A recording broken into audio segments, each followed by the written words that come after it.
On September 11, 2001, 102 minutes erased the feeling of safety inside the world's most powerful empire. Nearly 3,000 dead. Firemen sprinting into crumbling dust. Smoke rising so high it was visible from space. On every face, sheer terror. In every heart, a burning question. How did the most sophisticated intelligence machine on Earth get blindsided by men wielding box cutters? Here's the dark truth history textbooks like to gloss over. The blueprint for America's worst nightmare was drawn up inside its own government offices 30 years earlier.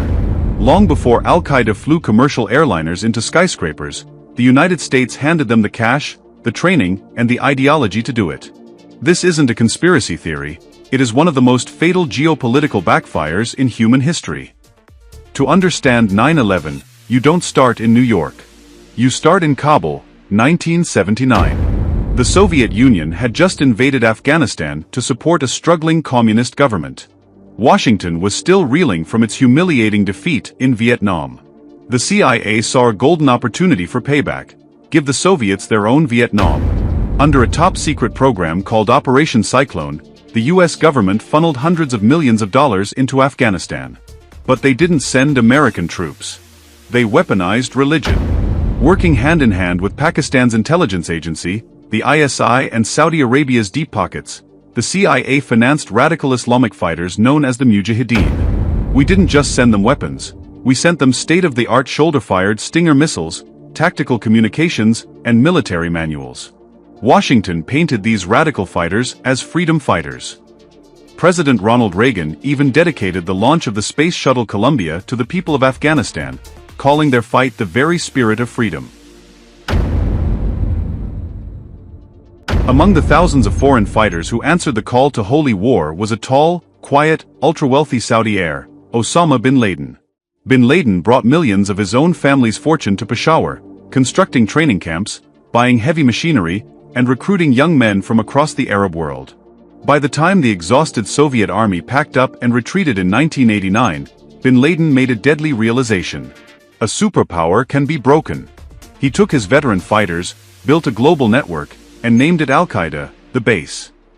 When the US deployed troops to Saudi Arabia during the 1991 Gulf War, placing non-Muslim soldiers near the sacred sites of Mecca and Medina, bin Laden's former alliance with Washington curdled into pure hatred.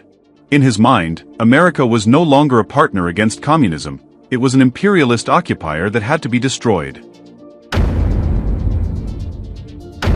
Throughout the late 1990s, bin Laden declared open war on America. He issued formal religious decrees calling it the duty of every Muslim to kill Americans, civilian or military, anywhere on Earth. The warning shots were loud and bloody. 1998. Simultaneous truck bombings at US embassies in Kenya and Tanzania killed 224 people. 2000. A suicide boat blasts a 40-foot hole into the warship USS Cole in Yemen, killing 17 American sailors. The threat wasn't hidden.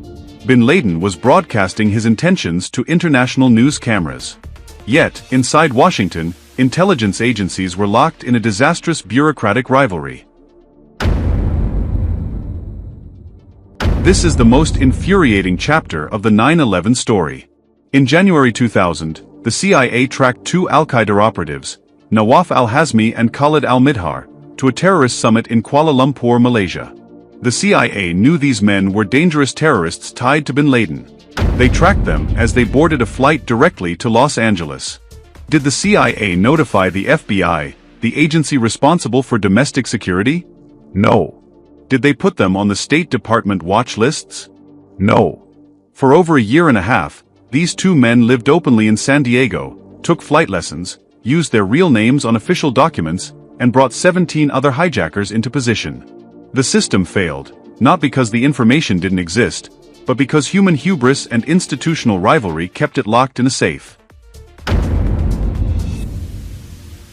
Tuesday, September 11, 2001. A clear sky over the U.S. East Coast. 19 men armed with utility knives executed a plan orchestrated by Mohammed Atta under bin Laden's direct orders. 8:46 a.m. Flight 11 slams into the WTC North Tower. Initial reports assume a tragic pilot accident. 9:03 a.m. Flight 175 hits the South Tower live on television.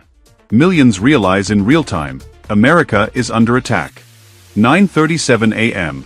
Flight 77 pierces the outer ring of the Pentagon in Virginia. 9:59 a.m. The South Tower collapses in 10 seconds. 10:03 a.m. Flight 93 crashes into a Pennsylvania field after brave passengers fight back against the hijackers, preventing a strike on the U.S. Capitol or White House. 10:28 a.m. The North Tower crumbles.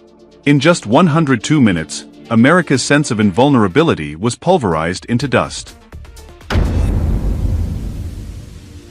The immediate response reshaped global politics forever. Washington passed the Patriot Act, creating a massive domestic surveillance apparatus. It launched the global war on terror, invading Afghanistan in late 2001 and Iraq in 2003.